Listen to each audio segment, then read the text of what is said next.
So today going to be working on the brake system. So interesting fact about these vans is the brake reservoir and brake cylinder are under this panel. You remove it and it's right here.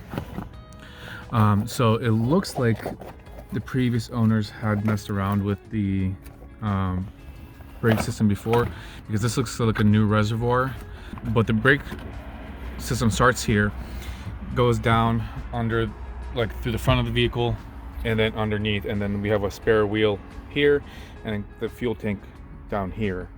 And I have to figure out where the leak is, because we're seeing a leak dripping from somewhere around this area under the vehicle.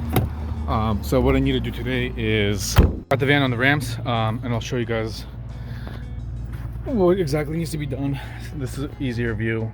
Get the spare tire right here, and then it swings open, and then I can get the wheel down, and then the fuel tank should be pretty easy to remove as well.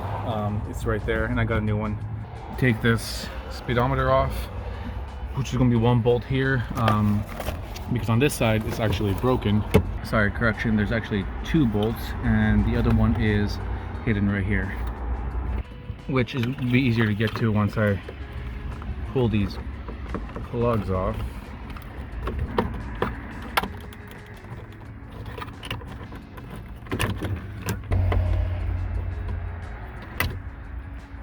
And on this side, that one's actually broken as well, so I'm gonna have to fix the plastics.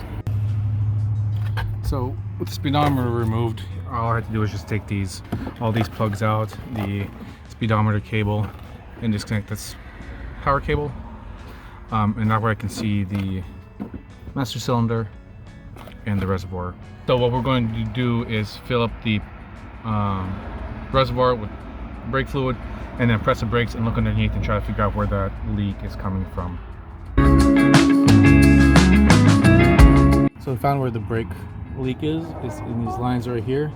I'm gonna end up cutting the lines right here about, and then right here, and then flaring them and connecting a hose so that it works. Well, new brake line sections, so I won't replace all the brake lines. So right now we're going to be fixing this one brake line right here that's leaking right there. So I'm going to try to cut off a section, just this small piece right here that's rusted through, and then add the connectors from both sides and then connect them together so that I don't have to add a line. But first I need to cut off the tips of these so I can take off the connectors, and then I'm going to be putting this connector in the middle.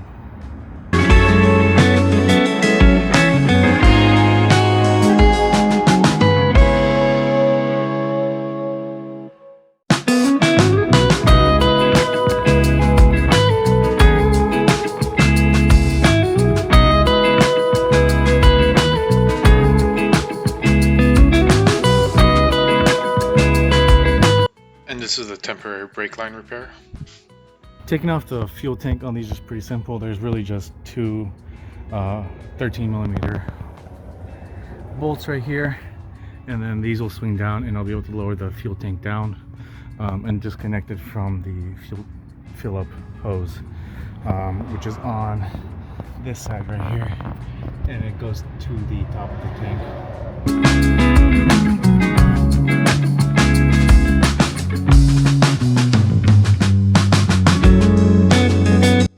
Once I got the fuel tank off, I realized that there was another leak, and it's this power steering line that rusted through. So for the power steering lines, I will be I'm not going to be fixing it yet, just because I took a look at all the lines for the power steering and they're all very rusty. I'm actually going to just take this belt off from the power steering pump so that when the car is running, it's not turning the pump, and that way no fluid is going to leak. I just won't have power steering, but it'll keep the car from leaking. That's the old one. That's obviously the new one. So I took the fuel level sensor out, and if you see inside this tank, it's very, very dirty and rusty. So the plan was to temporarily swap out the level sensor from this tank and put in a new one, but it's all nasty and rusty, which I cleaned off some of the rust, but I don't want to put one in like this. And it's broken anyway, so this piece right here is broken.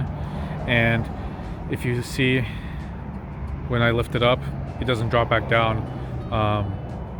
It's supposed to drop back down so that whenever it's in the fuel, it freely moves up and down based on fuel level. It's not supposed to get stuck in one position. As well as you can see the burn marks on it right there.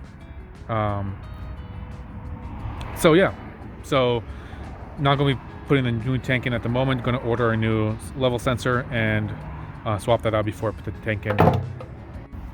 So for the sensor, I found that it's going to take me a while to get it in, so I won't be able to replace it before having to leave. So if I drive it back the 1,300 miles or get it towed, I need to be able to cover the hole as a cap. So what I did is just cut off the sensor so the rust and stuff doesn't get in, and I'm just going to use that as a cap, just to cap off the tank and install the tank like that temporarily until the new sensor comes in.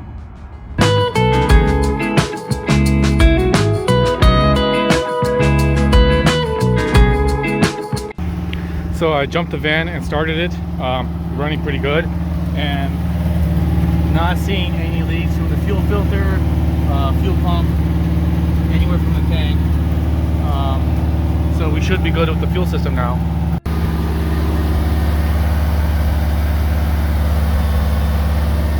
She's running really smoothly, however, she still does smoke. I believe she's going to be smoking for a while.